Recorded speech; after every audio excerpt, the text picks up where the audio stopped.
Hi people, it's Sarkavist here, and today I'm going to continue my coverage of Yu-Gi-Oh! Master Duel. Today I've got 3 games to show you in the background while we talk about the game. There's a matchup against Red Eyes Black Dragon, and that'll be going first. Then Blackwing, and then a Madolche deck. That one is quite a tricky one to deal with, I will say. But I wanted to re-review the game in a sense now that it's been a week since my original, because there are certain things that have come to light or my opinions have evolved over time and I want to discuss them.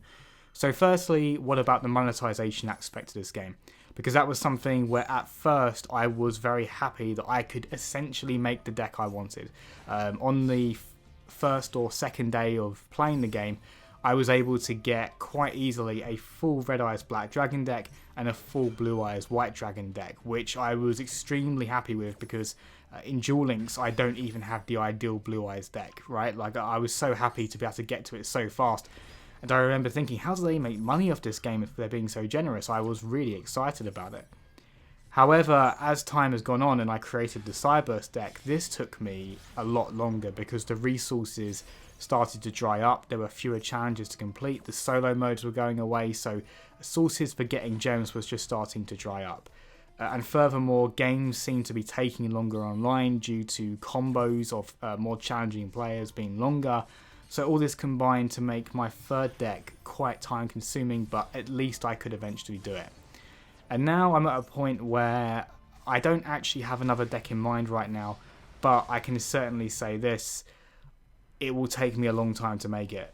Now, in terms of the crafting system for normal cards, rare cards, and even super rare cards, I'd say the resources you get are quite generous, and if that was all I needed for my deck, I'd be okay.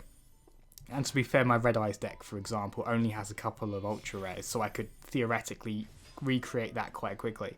But yeah, when it comes to those ultra rare cards, the ultra rare resources, I am so low on those and it's becoming so hard to get more. So if I want to create another deck that has 3 or more ultra rares, honestly, it's going to be a very daunting task because it's the rate of getting them is so slow.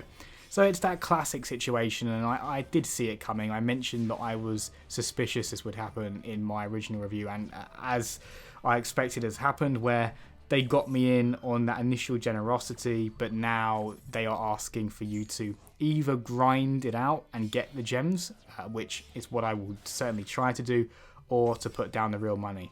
So as of this point in time, I have not spent any real money in the game.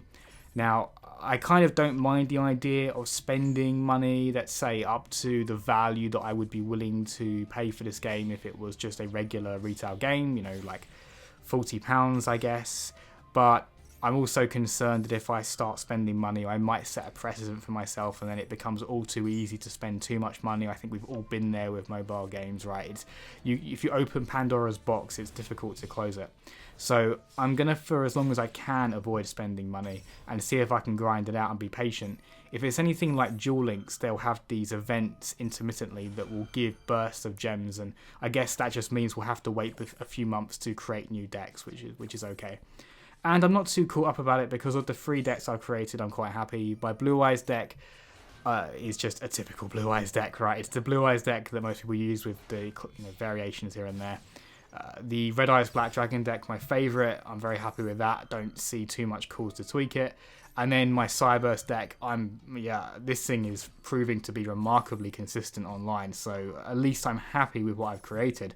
I'm just conscious that, the time has arrived where they want you to grind or they want you to pay, one or the other, and I think I would prefer to grind personally, especially as the whole point of this game is to play online anyway, so it's not like I have to go out of my way to do something I don't want to do. I can just play online.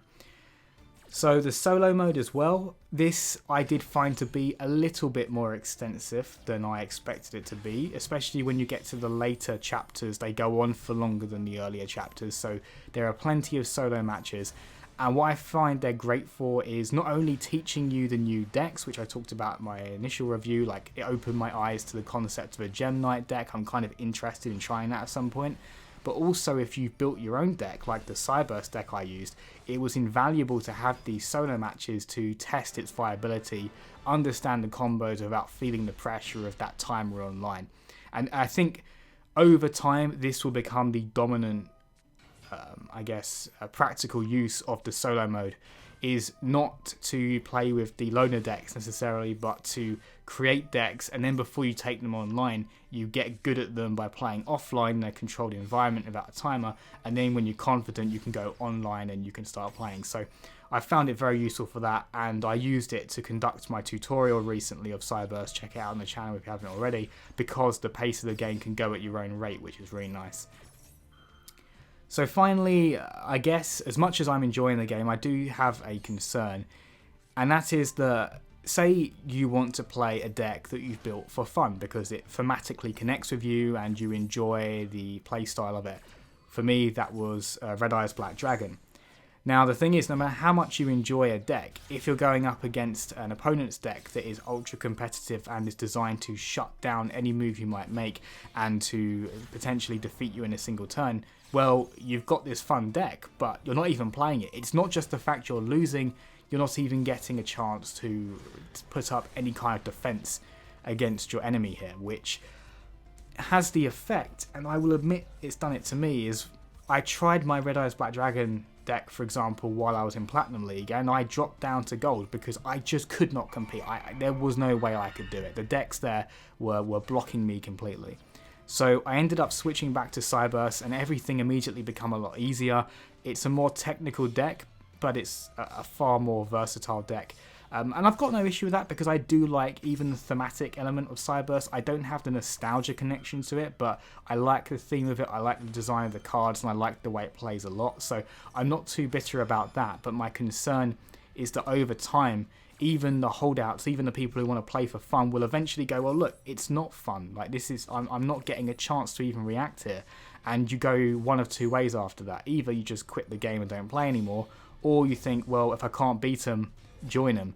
And then what that means is that everyone will end up with, you know, one of like 3 decks, right? Like in the format, which is a phenomenon that exists even in real life with the typical Yu-Gi-Oh game. But I guess at least a barrier to entry there is that you have to track down, buy the cards, collect them, and then bring them to tournaments. But because you have that initial big generous payout of gems in Master Duel, it means that any new player can essentially go, okay, what deck do I need to go to win online? They go Google the profile, get all of the cards through crafting, and they have it. So it's not too hard for a new player to quickly just go and create the best deck in the game, which is both a positive in that it gives you freedom to create the deck you want, but it also means we might be heading for this situation in the game where there are just a handful of deck styles that are actually being used. And I don't think that will be great for variety. And yeah, that's just my thoughts on that. I think the game would benefit, in my humble opinion, from, there's just 2 suggestions I make. Either a more casual mode where there isn't a ranking, so people who want to be ultra competitive don't feel as compelled to play in that. Or an ability maybe to have it where, okay, we have to play ranked, but maybe you can actually block yourself from going over gold.